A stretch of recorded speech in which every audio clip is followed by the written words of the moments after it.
Que restera-t-il de nous ? Nous ne sommes peut-être pas tous comme Abraham, ce héros dont on lit encore les exploits et dont on parle plus de 20 siècles après.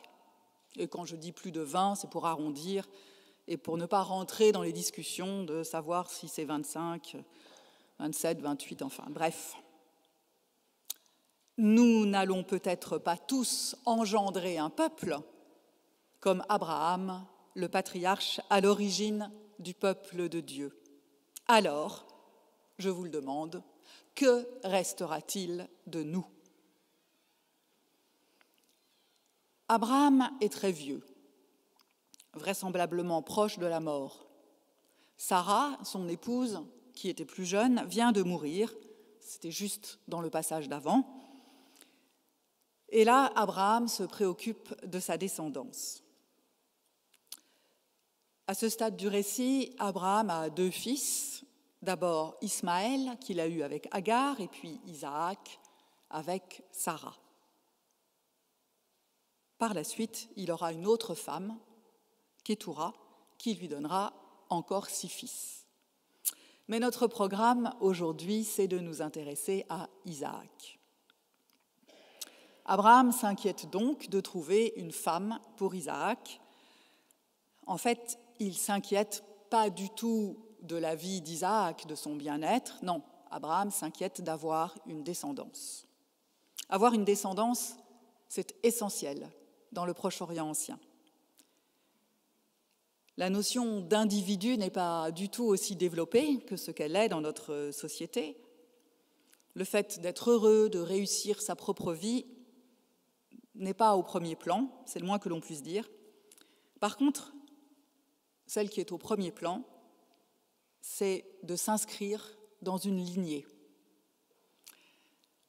En fait, il faut se rendre compte qu'à l'époque, dans cette société-là, chaque personne vivante permet que l'existence passée des ancêtres soit toujours attestée dans le monde des vivants. Si la lignée s'arrête, c'est comme si les ancêtres et toute la famille n'avaient jamais existé. D'ailleurs, dans les termes de l'alliance que Dieu a passée avec Abraham, il y a la promesse que sa descendance sera innombrable, comme les étoiles dans le ciel ou comme les grains de sable. Il est donc temps pour Abraham de se préoccuper de cette descendance. Alors je viens de parler de l'alliance de Dieu avec Abraham, et dans notre récit, tout commence par une bénédiction. C'est dans la première phrase, dans le premier verset de notre passage. C'est à la fois la bénédiction de toute une vie, une bénédiction tournée vers le passé. Je cite, « Abraham était devenu très vieux, le Seigneur l'avait béni en toutes choses. » Fin de citation. Mais c'est aussi une bénédiction première, tournée vers l'avenir, une bénédiction inaugurale de ce récit du choix de celle qui assurera la descendance. La vie d'Abraham touche à sa fin, mais cette vie va se poursuivre et se renouveler grâce à la bénédiction de Dieu. Je crois que c'est typiquement ce que l'on dit quand on dit que Dieu renouvelle nos vies. Et pour accompagner son serviteur, Abraham lui précise, je cite, « Le Seigneur, le Dieu des cieux, enverra son ange devant toi. » Fin de citation. La présence de l'ange sera réaffirmée un peu plus tard dans le récit. Et puis vient l'épisode étrange du serment, où Abraham demande à son serviteur de mettre sa main sous sa cuisse. C'est pas banal quand même. D'autant moins qu'il est probable que ce soit une façon polie de dire que le serviteur met sa main sur le sexe d'Abraham. Parce que c'est ainsi que l'on faisait à l'époque pour marquer l'importance d'une promesse. Il y a d'autres endroits dans la Bible où ce rituel est raconté pour marquer la solennité du moment. Et dans notre passage, on sent bien que le moment est grave. Il me semble que l'intensité dramatique du récit nous touche. Et puis nous arrivons au point le plus important. La future belle-fille d'Abraham ne peut pas être une Cananéenne. Elle ne peut pas être issue du peuple local, là où vit Abraham, dans ce pays que Dieu lui a donné, à lui et à ses descendants. La future belle-fille d'Abraham doit venir de sa parenté. Il faut donc aller la chercher à l'étranger, en Mésopotamie, là d'où Abraham vient et là où vit encore sa famille. Alors on peut s'arrêter là quelques instants pour dire que l'on trouve dans la Bible des traces de 2 récits de l'origine d'Abraham. Il y en a un qui est majoritaire dans la Bible, qui est généralement celui que nous connaissons, et qui dit qu'Abraham a émigré depuis la Mésopotamie vers le pays de Canaan. Et puis, il y a un autre récit plus discret dont on trouve des traces dans la Bible, ça et là, et qui dit qu'Abraham, en fait, a toujours été dans le pays de Canaan. Mais pour nous, ce matin, clairement, ce qui est mis en avant, c'est le premier récit, celui de l'immigration d'Abraham. Et sa belle-fille sera donc, comme Abraham, une étrangère dans le pays où elle s'établira et où elle fondera sa famille. Comme si, pour s'inscrire dans la lignée d'Abraham, pour épouser son fils, pour devenir la matriarche à l'origine du peuple de Dieu, il faut qu'elle ait fait le même voyage qu'Abraham. Alors on peut se demander pourquoi l'histoire du peuple de Dieu commence par un déplacement. Pourquoi est-ce qu'il faut être étranger là où on habite ? C'est intéressant, je trouve, de se dire que Dieu ne nous prend pas là où nous sommes, mais qu'il nous déplace, que la vocation à laquelle il nous appelle commence par un voyage et se termine loin de notre lieu et de notre famille d'origine. Être étranger, c'est important.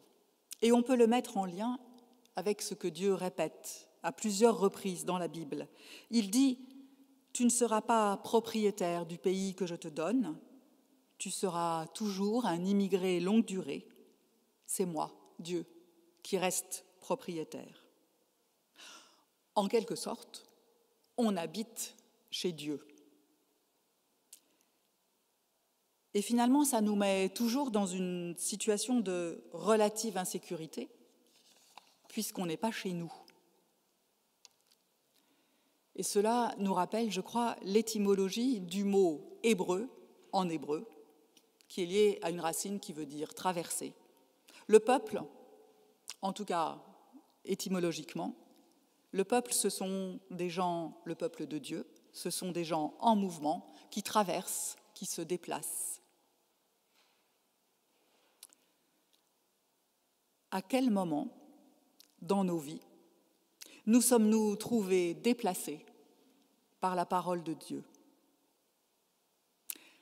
Déplacés, je veux dire remis en question dans nos fondations. Répondre à l'appel de Dieu ne nous permet plus d'être ce que nous sommes, mais nous autorise, nous commande d'être ce que nous devenons. Et Abraham semble pris entre ces 2 injonctions contradictoires concernant sa descendance. Elle doit être issue de sa famille d'origine, en Mésopotamie, par sa belle-fille, mais elle doit résider dans son pays d'adoption par son fils. Pour Abraham et son fils, un retour dans le pays d'origine, à la maison en quelque sorte, est inenvisageable. Abraham ne se déplace pas lui-même pour aller choisir sa belle-fille, il envoie son serviteur Et il insiste 2 fois auprès de lui. Il lui dit « Garde-toi bien de ramener mon fils là-bas », et un peu plus loin, « mais en aucun cas ne ramène mon fils là-bas ». Et nous, comment jongle-t-on entre nos différentes appartenances? Peut-on les faire cohabiter en nous, sans rien trahir, sans nous trahir? Est-ce qu'il faut faire des choix pour définir notre identité? Est-ce qu'il faut faire des choix dans ce que l'on va transmettre? Est-ce que c'est possible d'abandonner ce qui nous construit, ce qui nous constitue? Est-ce que c'est possible de ne pas le transmettre? Est-ce que nous pouvons être aussi autoritaires qu'Abraham et décider que nos enfants n'iront pas explorer les terres d'où nous sommes issus, ces terres que nous avons quittées, ces terres que nous avons peut-être soigneusement évitées? Quand je dis nos enfants, je ne veux pas limiter à nos enfants biologiques. Je parle de tous les enfants qui nous succèdent, de toutes ces générations futures. Sommes-nous sûrs qu'elles ne se conformeront pas ou qu'elles se conformeront aux déplacements que nous avons nous-mêmes opérés?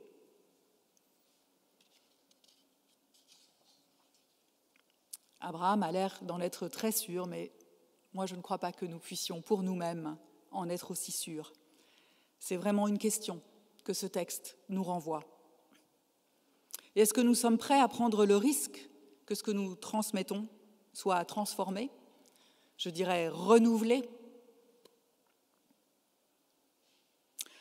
Alors nous n'avons pas lu tout le récit qui est vraiment très long, je crois que c'est le plus long récit de toute la Bible.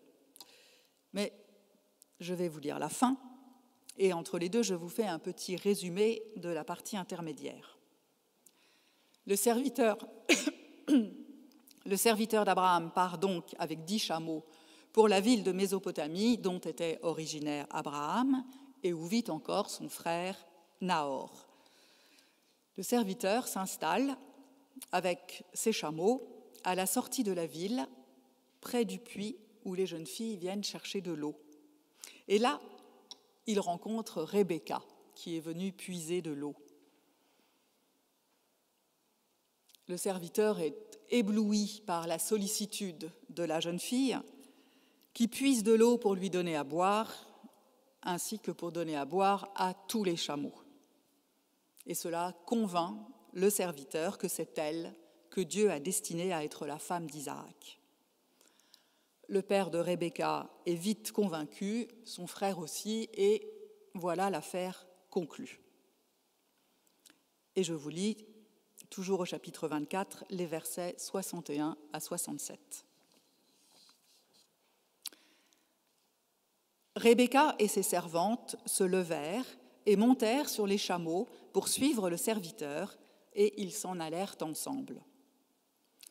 Isaac avait quitté le puits de Lahaï-Roï, il habitait la région du Negev.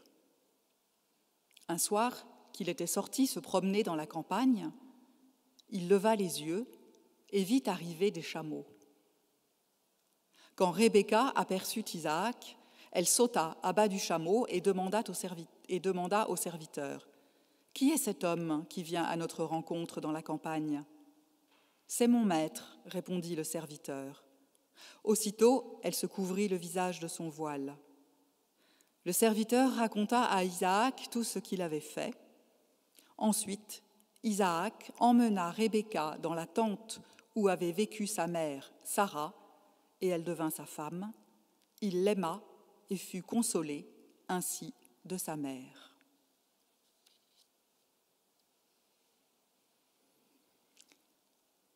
Ces versets confirment une certaine liberté. Je ne sais pas si vous l'aviez perçu au début.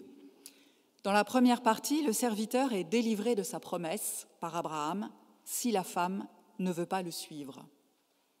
Et là, à la fin, le texte pointe, je dirais, une certaine autonomie, peut-être une certaine indépendance de Rebecca, en précisant qu'elle se lève avec ses servantes pour monter sur les chameaux. Elle a vraiment l'air d'être le sujet de l'action. Personne n'est enfermé dans sa condition, ni le serviteur, ni la femme. Peut-être est-ce l'effet de cette bénédiction inaugurale de Dieu qui court du début jusqu'à la fin du récit. Et dans cette fin de récit, je suis frappée par le lien qui est fait entre les deux matriarches, Sarah et sa belle-fille Rebecca. Elles ne se seront jamais connues. Sarah est morte avant que Rebecca arrive dans l'histoire. Mais par ces derniers versets que nous venons de lire, l'aînée, Sarah, passe le flambeau à la plus jeune, Rebecca, avec, on peut le deviner, comme mission de participer à la fondation du peuple de Dieu. Ce peuple que Jésus, le Christ, a redéfini universellement, dont nous faisons partie, dont nous sommes chacun et chacune une partie.